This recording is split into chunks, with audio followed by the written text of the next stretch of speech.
तो भाई जो दोष वृद्धि है, दोष वृद्धि की आचार्य चरक के अनुसार दो अवस्थाएं हैं, चय और कोप। ठीक है, तो वही है कि भाई संचय हो जाना, प्रकोप हो जाना। पर आचार्य सुश्रुत ने इसको जो है इन डेप्थ एक्सप्लेन किया है। मतलब कि आचार्य सुश्रुत ने क्या कहा, आचार्य सुश्रुत ने कहा कि भाई जो आपकी दोष वृद्धि होती है ना, ये होती है 6 अवस्थाओं में, यानी 6 अवस्थाएं हैं दोष वृद्धि की। तो वे कौन कौन सी हैं इस बारे में अब हम जानेंगे। तो जो ये 6 अवस्थाएं हैं, ये 6 की 6 अवस्थाएं जो हैं, आचार्य सुश्रुत ने कहा है कि ये हैं चिकित्सा के अवसर। यानी अगर पहली अवस्था है तो वो प्रथम चिकित्सा का अवसर है, दूसरी अवस्था दूसरी चिकित्सा का अवसर है, तीसरी अवस्था में तीसरा चिकित्सा का अवसर है, मतलब कि तीसरा मौका, चौथा मौका चौथी अवस्था है, पांचवा मौका पांचवी अवस्था, और आखिरी मौका छठी अवस्था है। उसके बाद जो है असाध्य हो जाएगी। तो अब ये 6 मौके कौन से हैं, 6 मौके कौन से डिफाइन करें, इन बारे में हम समझते हैं। सबसे पहला आता है संचय। संचय मतलब कि स्वस्थान पर दोष का वृद्धि होना। स्वस्थान क्या होता है, स्वस्थान होता है, आचार्य ने तीनों दोषों के लिए अपने अपने स्थान बताए हैं। मतलब कि जो आपका नाभि के नीचे है वात का स्थान बता दिया, नाभि और हृदय के बीच में पित्त का स्थान बता दिया, और हृदय से ऊपर जो है कफ का स्थान बता दिया।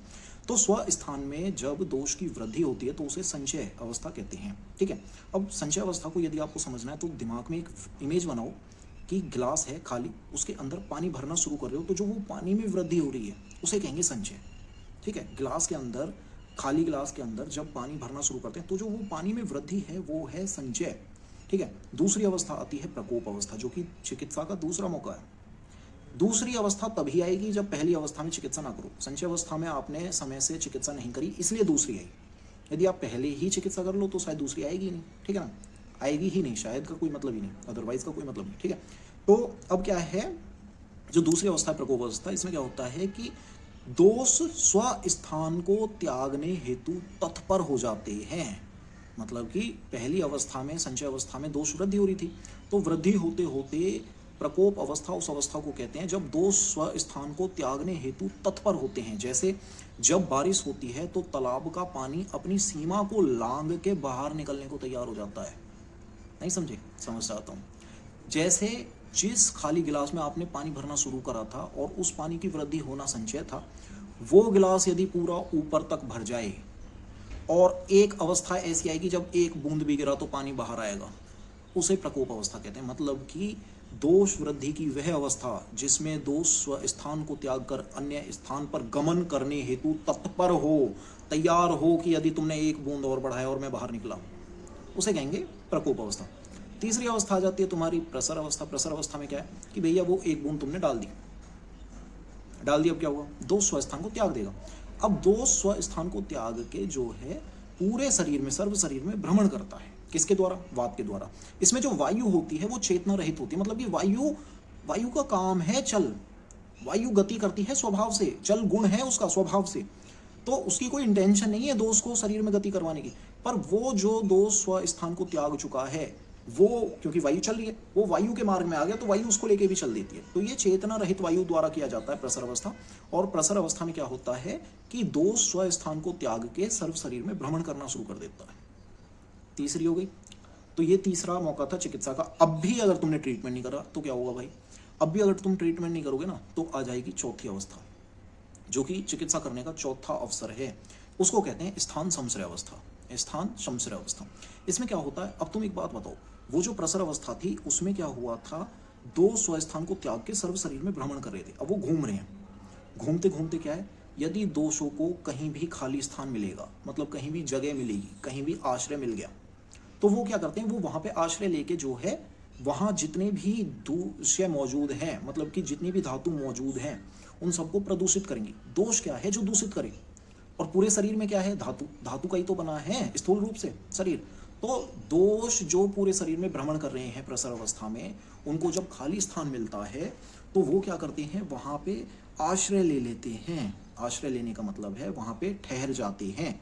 ठीक है, जैसे कि जो पानी से गिलास बह गया था, निकल गया था, बाहर निकल गया था, जहां जहां गड्ढे होंगे वहां वहां पानी इकट्ठा हो जाएगा, और जैसे ही वो गड्ढा फिल होगा वो बचा हुआ पानी जो है उस गड्ढे से बाहर निकल के और आगे बढ़ जाएगा वायु के साथ। तो मतलब कि खाली स्थान को पाके वहां पे जो है संश्रय ले लेते हैं, इस वजह से इसे स्थान संश्रय कहा जाता है।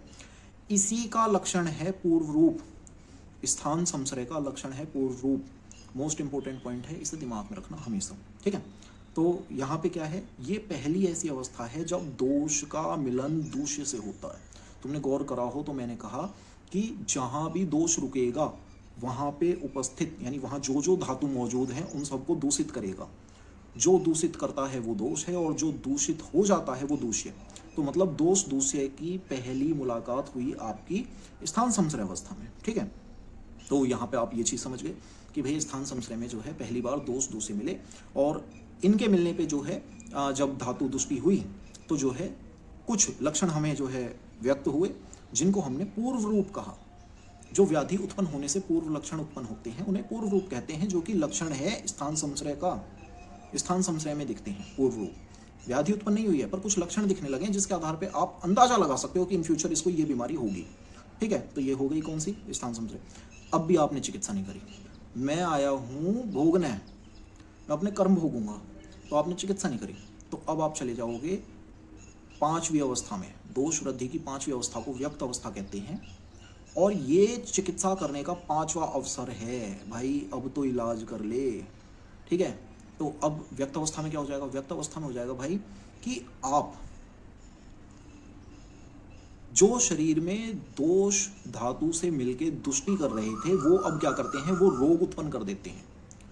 जो दोष खाली स्थान मिलने पर उस जगह टिक गए थे और वहां पे जितनी भी धातु मौजूद थी उनको दुष्ट किया था और उसके बाद जो है रोग उत्पत्ति होती है। तो अब जो रोग है उसकी उत्पत्ति हो जाती है। अभी तक दुष्टि हुई थी, धातु दुष्टि, जिससे लक्षण उत्पन्न हुए थे जिनके आधार पर आप अंदाजा लगा पा रहे थे कि ये रोग होगा। अब क्या है? वो रोग उत्पन्न हो गया है क्योंकि आपने चिकित्सा नहीं करी। आपको खाज थी, आपने चिकित्सा नहीं करी तो रोग उत्पन्न हो गया। अब जो रोग उत्पन्न हुआ है उसके लक्षण दिखेंगे क्योंकि कोई भी रोग होता है उसके विशेष लक्षण होते हैं, उन्हीं के आधार पे उसको जो है वो संज्ञा प्राप्त होती है। तो वो अपने विशेष रूप का प्रदर्शन करता है। तो व्यक्त अवस्था का लक्षण है रूप। पूर्व रूप किसका लक्षण था? स्थान संश्रय का। व्यक्त अवस्था का लक्षण है रूप। इसमें व्याधि उत्पन्न हो जाती है, रोग उत्पन्न हो जाता है। ठीक है, इसके बाद आ जाती है, अब भी तुम अगर नहीं मानोगे कि भैया नहीं मेरे तो बहुत बड़ा कीड़ा है, मैं बिल्कुल इलाज नहीं करूंगा, तो आप पहुंच जाओगे अपनी फाइनल स्टेज पे। भेद अवस्था में क्या है? बीमारी पुरानी हो जाती है। ठीक है, ये जो है अंतिम अवसर है चिकित्सा करने का। इसमें भैया चिकित्सा कर लो समय रहते, वरना वो बीमारी असाध्य हो जाएगी। वो जो है याप पे हो जाएगी, वो कभी ठीक नहीं होगी, आप आजीवन परेशान रहेंगे। तो इसलिए जो चिकित्सा करने का अंतिम अवसर है उसे भेद अवस्था कहते हैं। इसमें बीमारी जीर्ण हो जाती है, पुरानी हो जाती है, क्रोनिक हो जाती है, चिकित्सा करना कठिन होता है। ठीक है, आसानी से इसमें चिकित्सा भी नहीं होती है। तो ये थी आपकी षड क्रिया काल आचार्य सुश्रुत के अनुसार। और ये बहुत इंपॉर्टेंट क्वेश्चन है, फर्स्ट ईयर सेकंड ईयर दोनों में आएगा भाई। ठीक है, तो इसको तो दिमाग में ऐसे रखो, कोई नींद में भी पूछ लेना तो हाँ भाई ये ऐसे। ठीक है, ऐसे आपको पता होना चाहिए। बाकी भाई राम भरोसे, बोल शंकर भगवान की जय। जय हिंद, जय भारत, जय हिंदुस्तान, जय आयुर्वेद।